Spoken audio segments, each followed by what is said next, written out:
Hunter Blackwood ruled Westbrook Academy with money, muscle, and zero consequences, until he ripped the wrong teacher's skirt.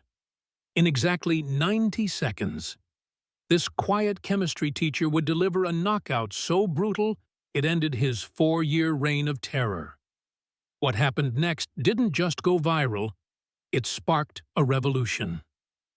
Every school has that one bully everyone's afraid to face, someone whose power seems untouchable, whose cruelty goes unchecked. Share your story, because today, someone finally fought back. But Savannah Mitchell wasn't just any teacher. The morning of October 15th started like any Tuesday at Westbrook Academy, students shuffling through marble hallways with that particular blend of teenage exhaustion and inherited arrogance that defined New England's most exclusive preparatory school.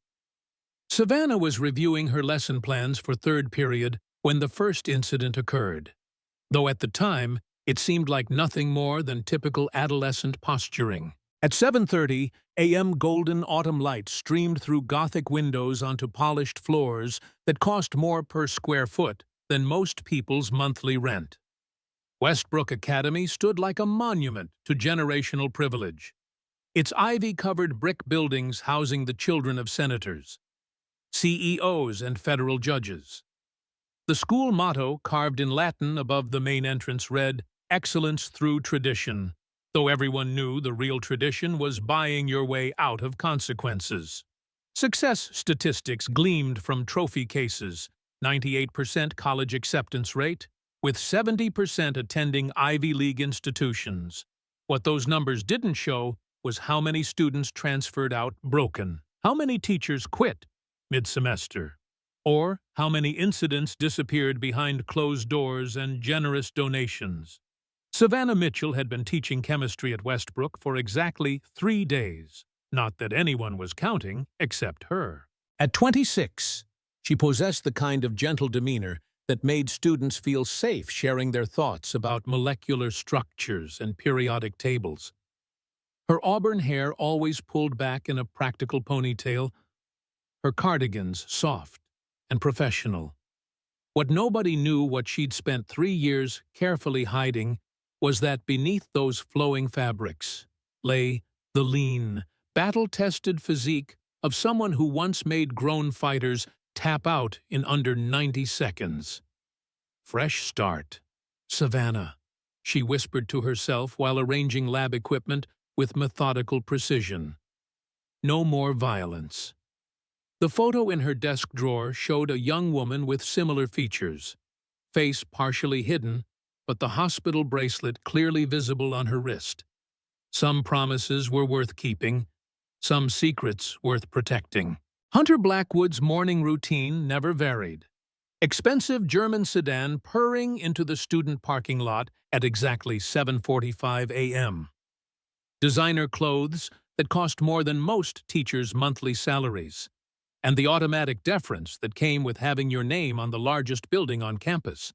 At 18, he'd perfected the art of psychological warfare, knowing exactly which buttons to push and which lines never to cross with witnesses present. The Blackwood Athletic Center stood as testament to his family's influence, a $60 million monument to privilege where championship banners hung like battle flags. Hunter's father, William Blackwood, served as chairman of the Board of Education. His grandfather had donated the library. His great-grandfather, the original endowment. 4 generations of Blackwood men had learned that money didn't just buy education, it bought immunity. Hunter's phone buzzed with an angry voicemail as he strode through the main entrance. His father's voice sharp with disappointment about family reputation and threatened USC scholarships. The pressure was building, grades slipping, college scouts asking questions about character references. But pressure, Hunter had learned, was something you transferred to others, preferably those too weak to transfer it back. His crew consisted of Caleb Thompson and Mason Rhodes, two followers who fed off Hunter's energy like sharks following blood in the water. Caleb, built like the wrestler he was, carried the solid reliability of Ohio farm stock wrapped in expensive prep school blazers. Mason, obsessed with social media influence, documented everything through his latest iPhone, always searching for content that might boost his follower count. The first collision occurred during passing period, that brief chaos when 800 students moved through hallways designed for half that number. Savannah was walking toward her chemistry lab when she heard raised voices echoing from around the corner, the particular pitch of fear that every teacher learned to recognize. "Please, just leave me alone," came a trembling voice that Savannah identified as Lily Summers, a quiet sophomore who wrote brilliant lab reports, but rarely spoke above a whisper. Lily had earned her spot at Westbrook through pure academic brilliance, a full scholarship that covered the $40,000 annual tuition but couldn't buy her acceptance among legacy students who'd been groomed for privilege since birth. "What's wrong, Lily?" Hunter's voice carried that mock concern tone that Bullies perfected, sweet on the surface with venom underneath. "We're just being friendly. Aren't we being friendly? Guys?" Savannah quickened her pace, her teaching instincts overriding any personal safety concerns. As she rounded the corner, she saw Lily pressed against a row of polished lockers while Hunter and his crew formed a semicircle around her. Their body language was clearly designed to intimidate rather than harm, a classic dominance display that probably happened dozens of times each week without adult intervention. "Is there a problem here?" Savannah's voice cut through the tension with professional authority, though she kept her tone calm and non-confrontational. Hunter turned slowly, his blue eyes assessing this new player in his game with the calculating gaze of someone who'd learned early that adults could usually be managed through charm or intimidation. "No problem at all, Miss Carter," he said, deliberately using the wrong name. "Just chatting with Lily about her creative chemistry assignment, right?" Lily's eyes darted between Savannah and her tormentors, clearly calculating whether intervention would make things worse later. The mathematics of bullying where simple help always came with interest, and victims paid the compound rate. "It's fine," she whispered, though everything about her posture screamed otherwise. Savannah had seen this exact scenario play out in 3 different schools, and she'd learned that backing down only emboldened bullies while abandoning victims to worse treatment later. The protective instinct that had driven her to fighting rings at 17 surged beneath her carefully constructed professional demeanor. "Lily, why don't you head to class? The bell's about to ring." Hunter stepped forward, using his height advantage to loom over Savannah's 5'4" frame. "Actually, Miss Mitchell," he corrected with deliberate emphasis, showing he knew her real name. "Lily and I weren't finished talking. Were we, Lily?" This was the moment when most teachers would retreat, citing policy about not interfering in student relationships, or claiming they didn't want to escalate the situation. Savannah felt the familiar surge of controlled adrenaline that had once carried her through 3 rounds against opponents who outweighed her by 50 pounds. But she also heard her sister's voice echoing from that hospital room, "Never again. Never violence." "The conversation is finished," she said quietly, positioning herself between Lily and the 3 boys. "Lily, go to class now." Lily didn't need to be told twice. She practically sprinted down the hallway, leaving Savannah alone with Hunter's crew. The dynamic shifted immediately. What had been teenage posturing against a peer now became something far more serious. "You know what your problem is, Miss Mitchell." Hunter's voice took on that edge of disrespect that marked the difference between a difficult student and a genuine threat. "You think because you're a teacher, you have some kind of authority here. But this isn't your classroom out here. Different rules apply. Caleb and Mason spread out slightly, a movement so subtle that most people wouldn't have noticed it. Savannah noticed everything. Her training had taught her to read group dynamics and positioning like a tactical manual. They were creating angles of attack, probably without even realizing they were doing it. "The rules are the same everywhere in this school," Savannah replied, her voice maintaining that same calm tone while her body unconsciously shifted into a more balanced stance. "Respect, kindness, and leaving people alone when they ask you to." Hunter laughed, a sound with no warmth in it. "Respect, lady. You haven't earned any respect.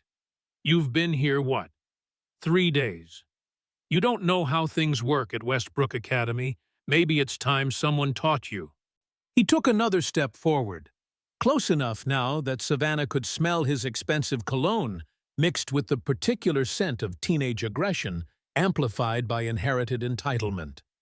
This was familiar territory for her, not because she'd experienced it as a teacher, but because she'd spent 8 years learning to read the micro-expressions that preceded violence. "I think this conversation has gone far enough," Savannah said, though she made no move to retreat. "You need to get to class, Hunter." "Make me," he said, and those 2 words changed everything. The challenge hung in the air between them like a live wire, crackling with the potential for everything to explode. Mason pulled out his phone, apparently deciding that recording whatever happened next might provide entertainment value for his social media followers.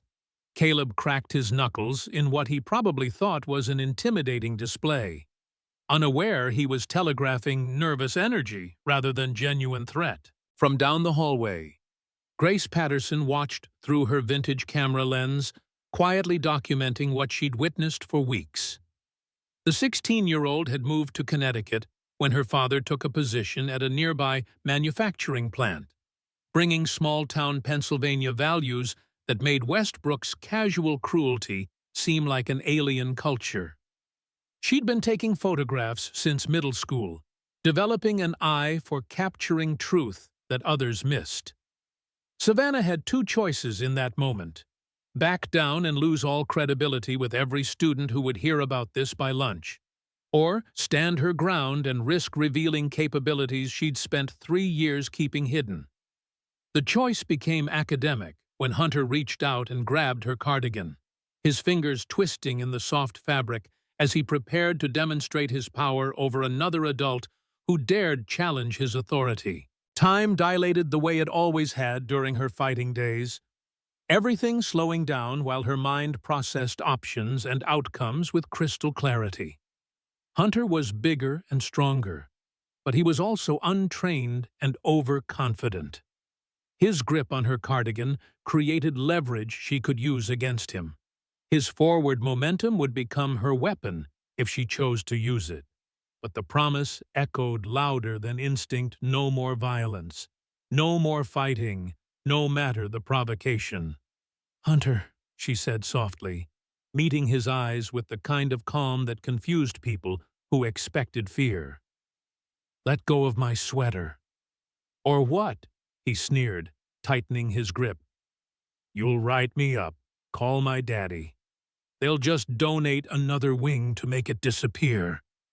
The fabric stretched, threads beginning to separate under the strain of his grip. Other students had started to gather, phones appearing like flowers following sunlight as word spread through the teenage network that something was happening in the East Wing corridor. "Or I'll show you what happens when you put your hands on someone who didn't give you permission," Savannah replied, her voice dropping to barely above a whisper. Coach Bradley emerged from his office at the far end of the hallway, drawn by the commotion and recognizing trouble with the instincts of someone who'd broken up hundreds of student altercations. At 55. He'd been at Westbrook long enough to understand the unwritten rules. Rich kids got warnings, scholarship kids got consequences, and teachers who made waves got transferred. But as he approached the group, Something about Savannah's stance made him pause. The way she distributed her weight, the position of her hands, the absolute stillness that preceded explosive movement. He'd seen it before. In military training, in combat zones, in places where survival depended on controlled violence. He pulled out his phone and typed quickly, running a search that would change everything. Riley Spencer, MMA amateur record, no results. Savannah Mitchell fighting, nothing relevant. But Southern Lightning female fighter Georgia, and there she was, 3 years younger, 20 pounds leaner, holding a championship belt with the fierce smile of someone who'd earned respect through blood and technique. "Holy silent storm," he whispered under his breath, recognizing the stance of someone who could end this confrontation in seconds. Hunter heard the whispered words and turned, confused by the interruption just as his grip on Savannah's cardigan reached its breaking point. The fabric tore with a sharp, ripping sound that echoed off the marble walls, leaving Savannah holding the damaged garment, while Hunter stood there with a fistful of torn cloth. The silence that followed was absolute, broken only by the soft click of Grace Patterson's camera capturing the moment from her hidden position. Mason's phone recorded everything, though he was too shocked to realize he was documenting evidence rather than entertainment. Savannah looked down at her torn cardigan, then back up at Hunter with an expression that made him take an involuntary step backward. "Well," she said conversationally, "I guess we've established that you're comfortable destroying other people's property." "It was an accident," Hunter said quickly, his bravado wavering as he realized dozens of phones were now pointed in their direction. "No," Savannah replied, her voice carrying absolute certainty. "Accidents happen to people. This was a choice you made, and choices have consequences." A Principal Williams arrived at that moment, drawn by reports of a disturbance in the East Wing.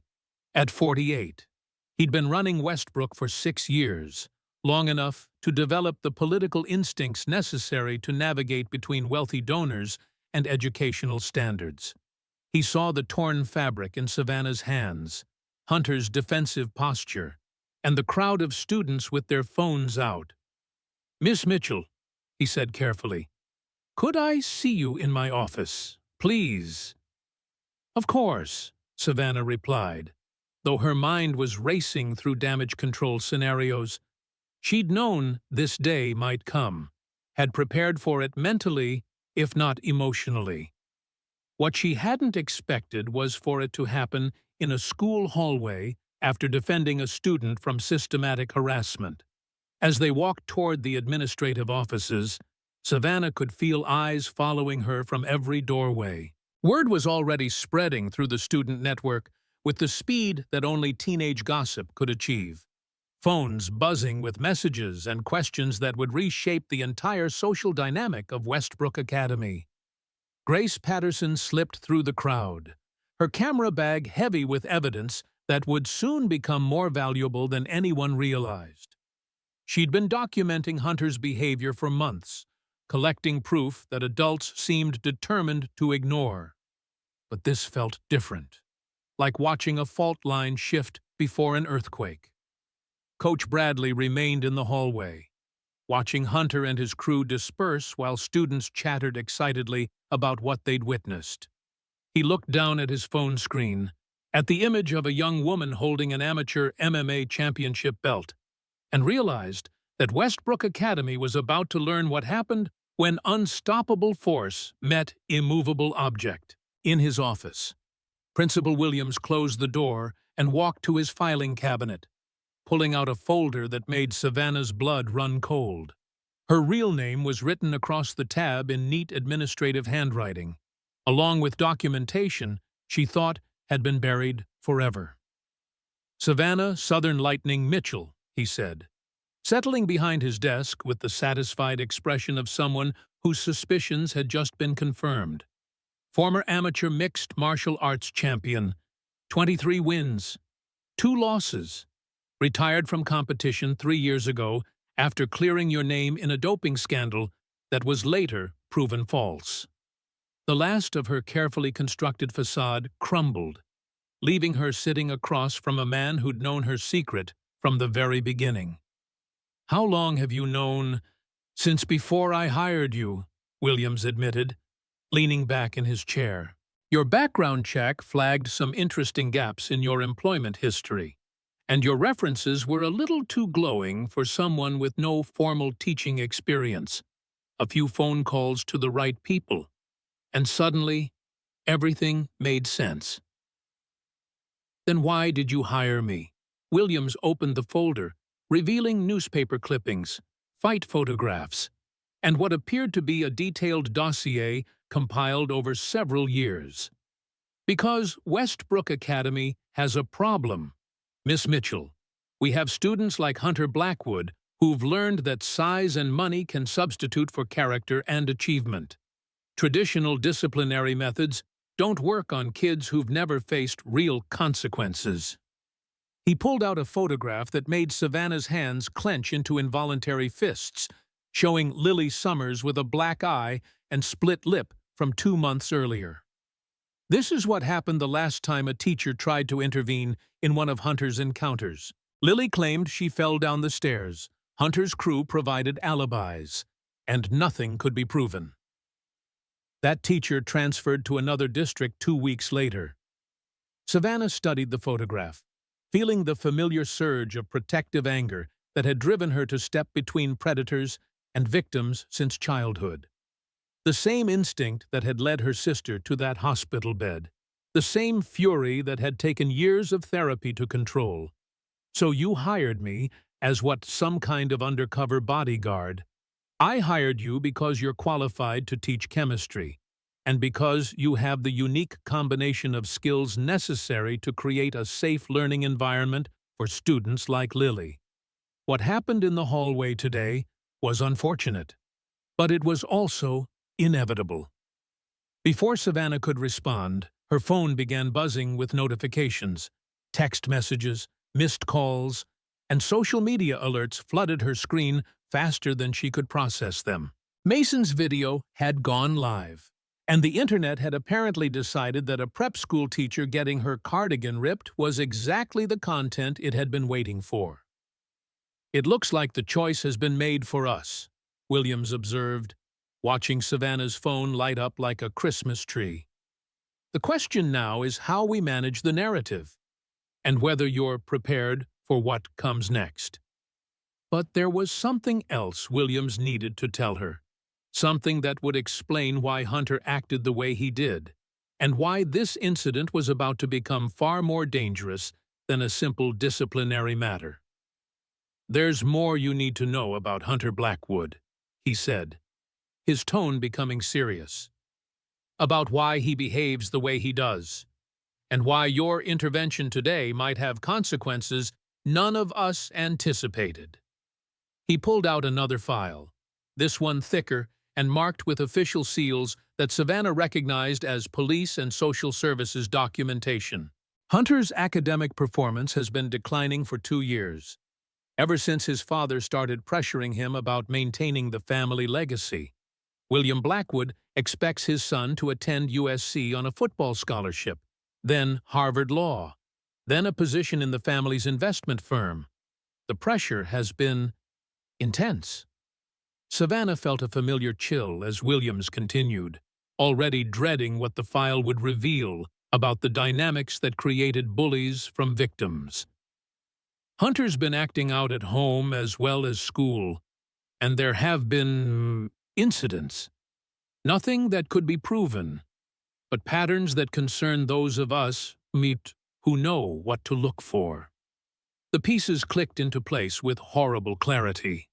Hunter's aggressions at school suddenly making perfect sense as displaced anger from pressure he couldn't control at home. Savannah had seen the pattern before in her own life and in the lives of countless others who'd found their way to fighting gyms, looking for some measure of control over their circumstances. "He's being pushed beyond his limits," she said, understanding the psychology even if she couldn't excuse the behavior. "And now He's been publicly humiliated by a teacher, which means he's going to face consequences at home for making the family look weak. William Blackwood doesn't tolerate anything that reflects poorly on the Blackwood name. Savannah's phone continued buzzing, but she ignored it as the full scope of the situation became clear.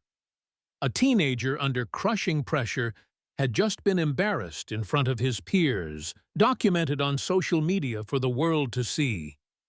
The retaliation wouldn't just be academic, it would be personal, and it would be escalating. What exactly are you telling me, Principal Williams? I'm telling you the torn cardigan might have just lit a fuse that leads to something much more dangerous than detention. And your unique background might be the only thing standing between this school and a situation that spirals completely out of control. The irony wasn't lost on Savannah. She'd spent 3 years running from her past as a fighter, only to discover that fighting might be the only way to protect kids who desperately needed someone willing to step into the ring on their behalf. Outside Williams's office, she could hear the buzz of student voices and the distinctive sound of teenagers sharing something viral. Her secret was out. Her quiet life as an anonymous chemistry teacher was over. And somewhere in the building was an 18-year-old boy who'd just learned that even untouchable privilege had limits. Mason Rhodes was already in the parking lot, live streaming to his 15,000 followers about the incredible footage he'd captured. Grace Patterson had disappeared into the dark room to develop film that would soon become more important than anyone realized. And Hunter Blackwood was making a phone call that would set in motion events no one could have anticipated. The war for Westbrook Academy's soul was about to begin, and Savannah Mitchell found herself at the center of a conflict she'd tried desperately to avoid. But some fights choose you, regardless of the promises you've made or the peace you've tried to build. And sometimes, the most important battles happen in the most unexpected places. As the lunch bell rang and students flooded the hallways with renewed energy and fresh gossip, Savannah realized that everything was about to change. The question wasn't whether she was ready for what came next. It was whether she could protect her students while keeping the promise she'd made to never become that person again. But Hunter Blackwood was already planning his response, and he had resources that went far beyond teenage revenge. The real fight was just beginning. Hunter Blackwood's retaliation came during fifth period, when most teachers were distracted by lunch duty and the hallways buzzed with whispered retellings of the morning's events. He'd spent 2 hours planning his response, fueled by humiliation and the kind of rage that came from having his authority questioned in front of an audience. Mason's video had already reached 50,000 views. Comments pouring in from accounts across the country as the footage spread beyond Westbrook's isolated social bubble.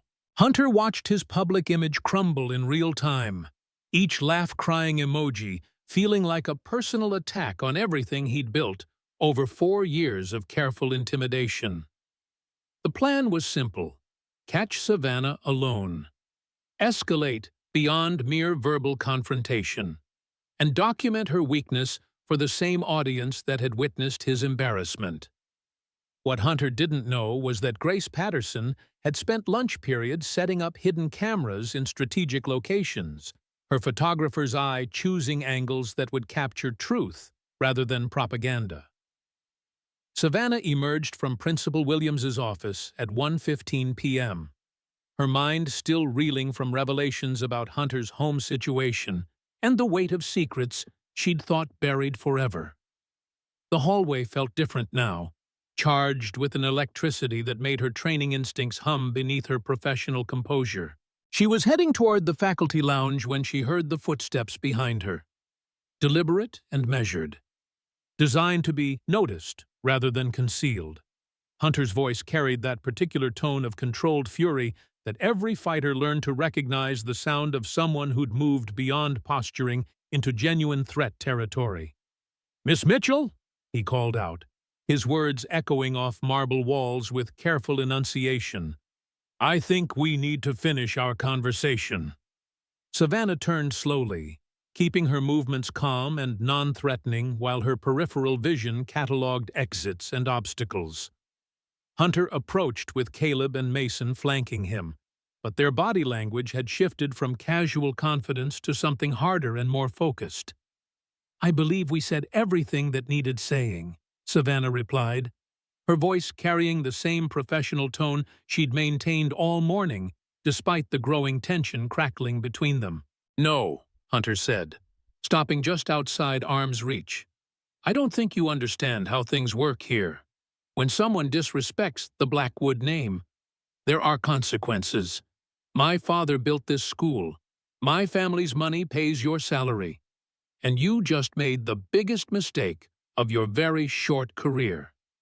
Students began gathering at the edges of the hallway, drawn by the unmistakable energy of impending confrontation. Phones appeared like weapons, ready to document whatever happened next for an audience that had already proven hungry for content involving Westbrook's newest teacher.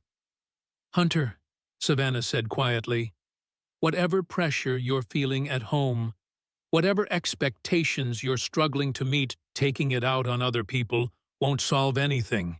You're better than this."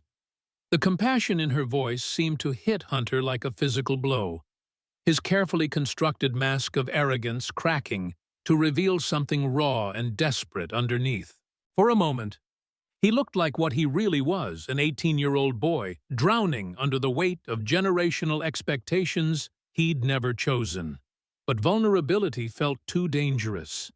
Exposure meant weakness, and weakness invited the kind of consequences he'd learned to inflict on others rather than experience himself. "Don't," he snarled, stepping closer. "Don't pretend you know me or my family or what I'm dealing with. You're nobody here, just another teacher who'll be gone by Christmas when Daddy cuts another check." That's when he reached for her skirt. The movement was fast but clumsy, driven by rage rather than technique, as Hunter grabbed the fabric of Savannah's professional pencil skirt and yanked hard enough to tear it partially at the seam.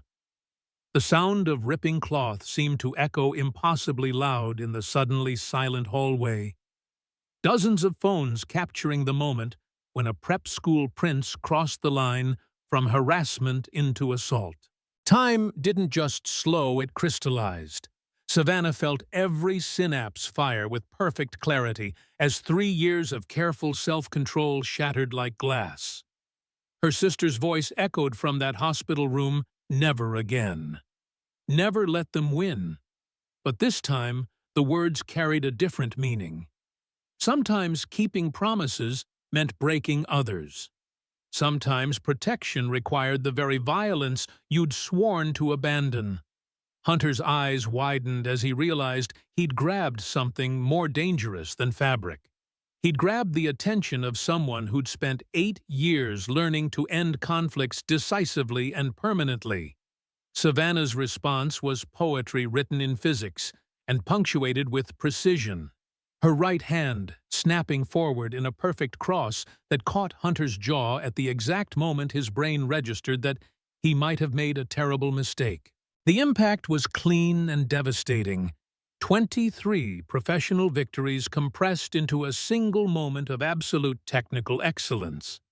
Hunter Blackwood, star quarterback and heir to New England privilege, dropped like gravity, had suddenly remembered he existed.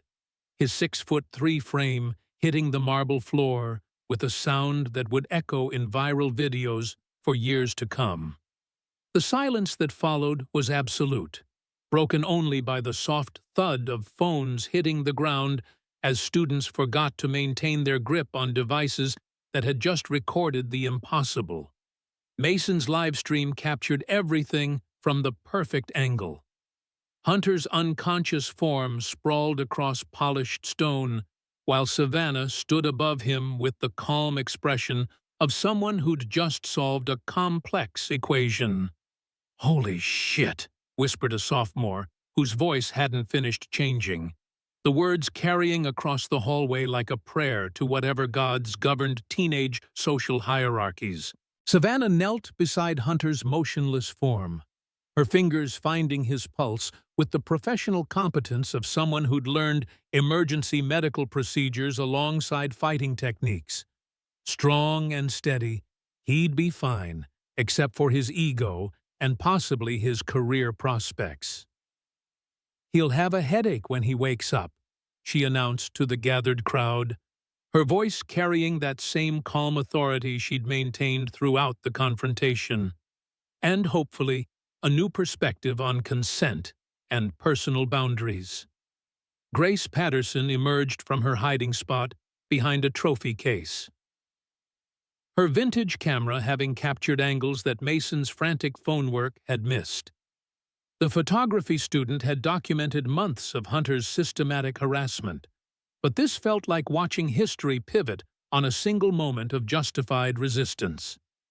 Coach Bradley arrived first, having heard the commotion from his office and recognizing the particular quality of silence that followed violence. He took in the scene with practiced eyes, Hunter unconscious, Savannah checking his vitals, 60 students with phones recording everything, and the undeniable evidence of a perfectly executed defensive technique. "Miss Mitchell," he said carefully, "are you injured?" "No, Coach Bradley. Mr. Blackwood grabbed my clothing without permission. I responded with appropriate defensive measures to prevent further assault." Everything was captured on multiple cameras, so the sequence of events should be clear. Principal Williams appeared moments later, his face cycling through several expressions as he processed the implications of what had clearly just occurred.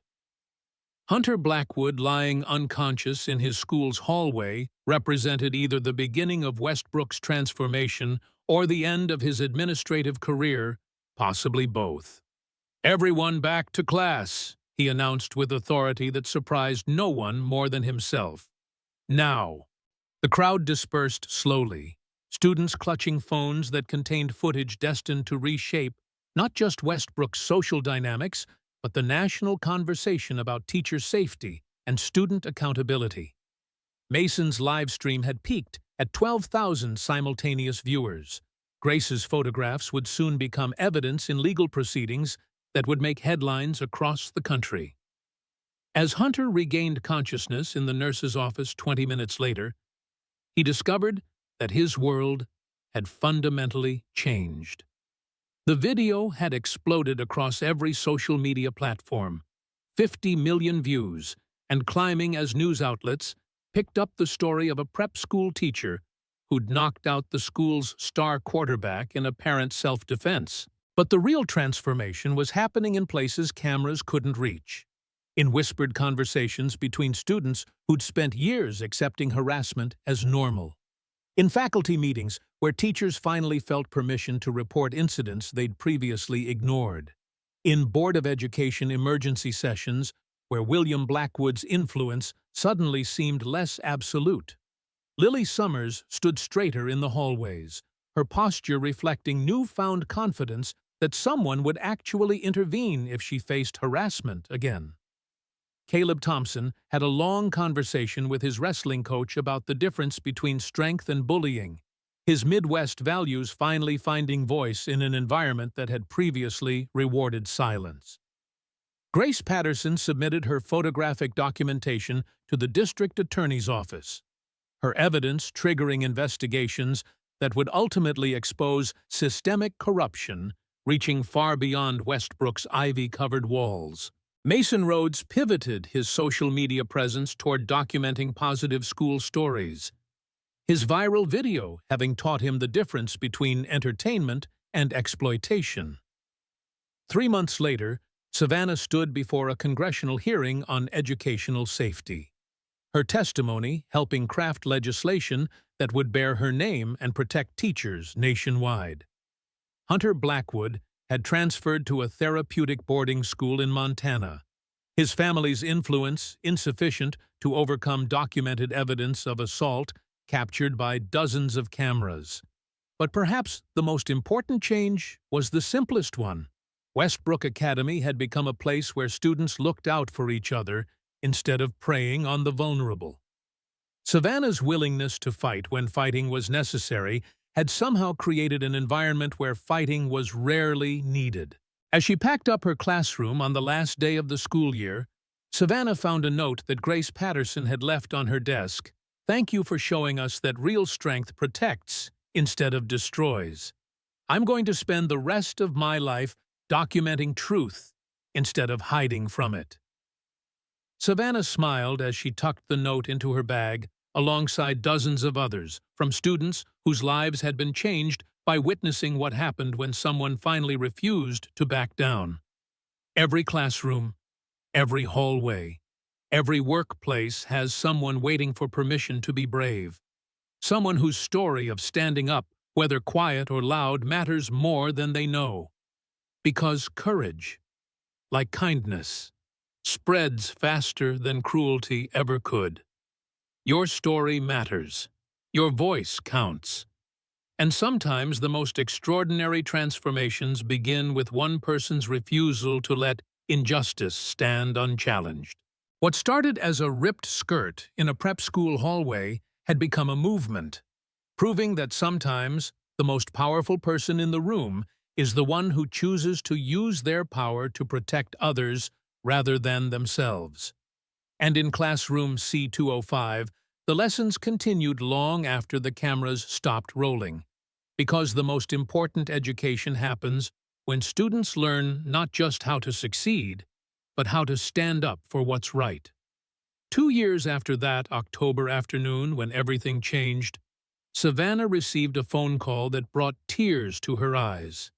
It was Hunter Blackwood, now 20 years old and calling from his dorm room at a state university where he was studying social work and conflict resolution. "Miss Mitchell."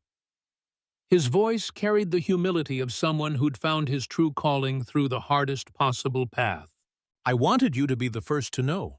I just got accepted into the graduate program for trauma counseling, and I'm starting my own nonprofit to help kids who are struggling with pressure the way I was." The organization Hunter founded, called Second Chances, would go on to help over 3,000 at-risk youth across 7 states. But that day, Savannah simply smiled and told him how proud she was of the man he'd become. Grace Patterson had used her photography skills to document positive transformations in schools across New England. Her exhibition, titled "After the Storm," traveling to museums nationwide and inspiring a generation of young activists to pick up cameras instead of phones when injustice needed witnessing. Mason Rhodes had leveraged his viral video success into a media production company specializing in educational reform stories. His documentary series, Breaking Point, featuring Savannah's story as the premiere episode that launched conversations about institutional change in classrooms from coast to coast. Lily Summers had become student body president at Westbrook. Her quiet strength transformed into vocal advocacy that helped pass the first comprehensive anti-bullying legislation in Connecticut's history. Her graduation speech, delivered to a packed auditorium that included Savannah in the front row, concluded with words that echoed across social media: "Silence isn't safety, it's surrender. And we don't surrender anymore."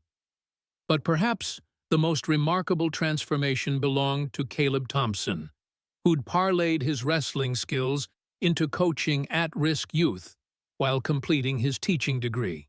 His program, Strength Through Service, taught young people that real power came from lifting others up rather than tearing them down. The ripple effects continued to spread, teachers across the country sharing their own stories of standing up to institutional bullying, students finding courage to report harassment without fear of retaliation, and school boards discovering that accountability actually improved both safety and academic performance. Savannah kept every letter, every email, every handwritten note from students and educators, whose lives had been touched by that single moment of refusal to accept injustice.